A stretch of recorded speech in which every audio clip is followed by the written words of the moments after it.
you know? Final Fight was originally planned as a sequel to Street Fighter 1, also known as Fighting Street on the TurboGrafx CD. Internal interest in a sequel to Street Fighter was strong at the time, so Capcom told the game's development team to name this next project Street Fighter. The team eventually decided on calling it Street Fighter 89. How and why Street Fighter 89 changed to Final Fight has been disputed, but there are two main explanations for this switcheroo. According to the game's producer, Yoshiki Okamoto, Capcom showed the game at conventions when it was near release and received less than universal praise. This was apparently due to Street Fighter 1's unpopularity with gamers and the general confusion as to why the series was suddenly changing genres from a one-on-one fighting game to a side-scrolling beat-em-up. This then prompted Capcom to rework the game into a new franchise. The original Street Fighter 1 arcade cabinet, which was co-designed by Atari, featured pressure-sensitive pads that the players had to physically punch to attack in-game, resulting in many people hurting themselves and wearing out the machines. A revised version of the cabinet was later released, replacing the pads with the 6-button setup that we're all familiar with today. The other main reason for the name change between Street Fighter and Final Fight was given by one of the game's designers, AKIRA Yasuda. In the book Street Fighter Cross Tekken Artworks, Yasuda said the switch was due to the fact that the game didn't feel like a proper Street Fighter game and not because of Street Fighter 1's poor reputation. At the time of Final Fight's release, Capcom was suffering financial difficulties and a lot was riding on the game's success. To the surprise of upper management, however, Hagar Guy and Cody's body-slamming adventure sold well above expectations and became one of the biggest arcade hits of the year. Okamoto was then asked by Capcom to make a sequel. However, he and his team ignored that mandate and decided to use what they had learned making Final Fight to make a little game called Street Fighter 2 instead.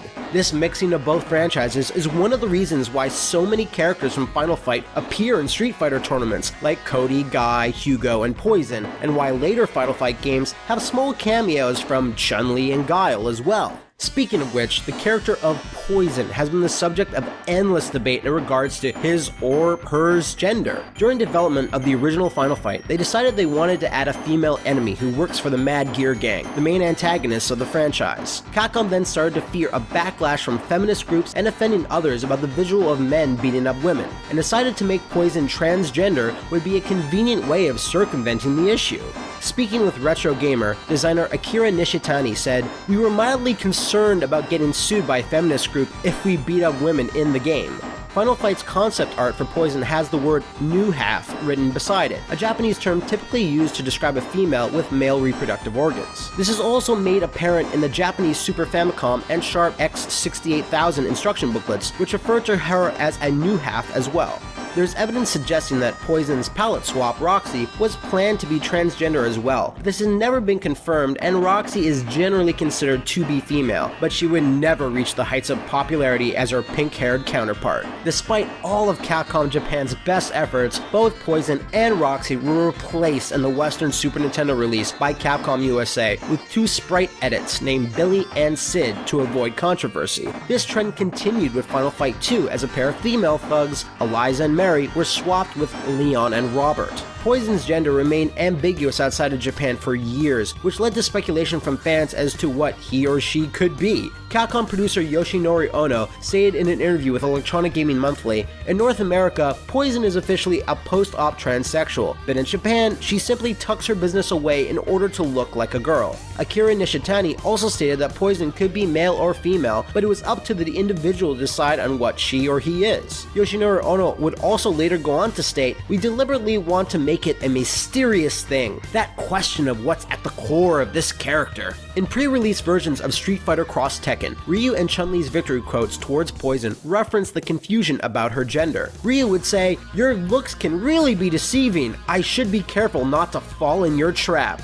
And Chun-Li would say, "You're not very ladylike at all. I felt like I was fighting against a guy." Capcom removed these victory quotes due to the backlash from the LGBT community. Even though Poison and Roxy were cut from Nintendo versions of Final Fight, they remained in the international release for the game for the SEGA CD. However, their shirts were lengthened to completely cover up their chests. According to Nishitani, a female co-worker at Capcom was asked to name all the Mad Gear thugs and bosses. As she was a fan of American rock music, many characters were named after her favorite bands and musicians. Poison was named after the 80s glam rock outfit of the same name, and her hat is similar to the one that the band would often wear. Roxy was named after the English art rock band Roxy Music. Poison and Roxy weren't the only characters named after musical acts. The characters Axl and Slash appear to be based on Axl Rose and Slash from the band Guns N' Roses. The Bay Area boss Abigail appears to have a similar face paint to the former vocalist of the band Merciful Fate, King Diamond, and was also likely named after King Diamond's second album, Abigail. These wacky names are not just delegated to the enemies, as the ninja Guy resembles and is likely based on Guy Picciotto, guitarist and vocalist for the rock band Fugazi. Unused graphics for the playable characters' names can be found in the arcade version's game data. These unused graphics show Guy's name as Gay. Akira Nishitani explained on Twitter, "In the early days of development, we spelled it Gay, but in America, A is usually pronounced A, which made it Gay.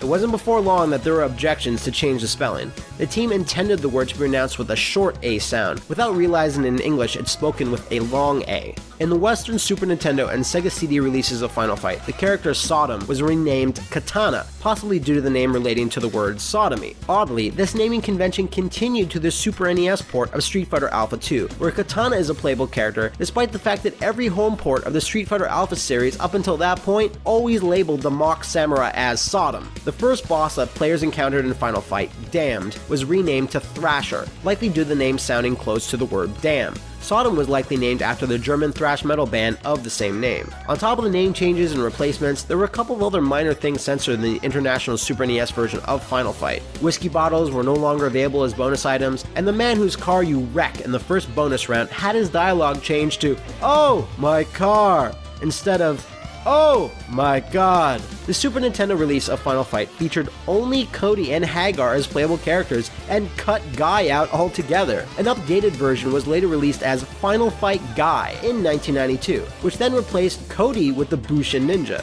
The version was then later localized and released in the US as a Blockbuster video exclusive. Akira Nishitani was asked by Retro Gamer about the similarities between the 1984 motion picture Streets of Fire and Final Fight, which saw a hero named Cody having to fight an evil street gang who had kidnapped his girlfriend in a dilapidated urban city environment. Nishitani responded with, "I never knew this movie even existed. This seems like this was a very popular theme in the 80s.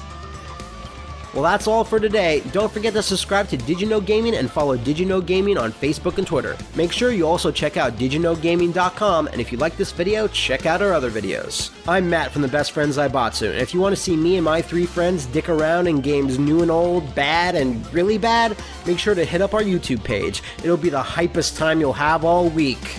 Probably.